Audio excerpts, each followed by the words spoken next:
ba yun? O sige pre, una na ako. Sunod ka na lang. O sige pre, ingat. Morp? Hello kuya. Kasama mo ba si Joy ngayon? Hindi.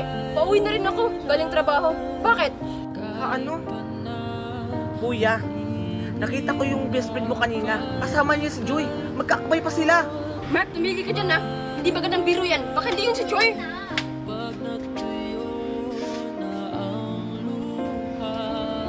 Joy?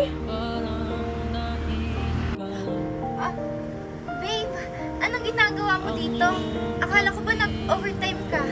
Umuwi ako ng maaga para isurpresa ka. Pero ano to, Joy? Parang ako pa yung sorpresa? Tol, teka lang. Inatid ko lang si Joy kasi nakita ko siya doon na wala lang sa masakyan. Hatid? Oo, babe, binatid niya na ako. Tara na, babe, uwi na tayo. Joy, hindi ako tanga. Kitang-kita ng dalawang mata ko. Magkahawak kayo ng kamay. Sa best friend ko talaga. Babe, please, magpapaliwanag ako. Hindi ko na kailangan ng paliwanag mo, Joy. At ikaw, Gio, best friend pa naman kita. Pinagkatiwalaan kita. Alam mo ba, Tol? Kaya ito nagawa ni Joy. Dahil wala ka ng oras sa kanya. Puro ka na ng trabaho. Hindi mo na naiisip yung nararamdaman niya. At hindi mo na siya pinapahalagahan. Tumigil ka na, Gio!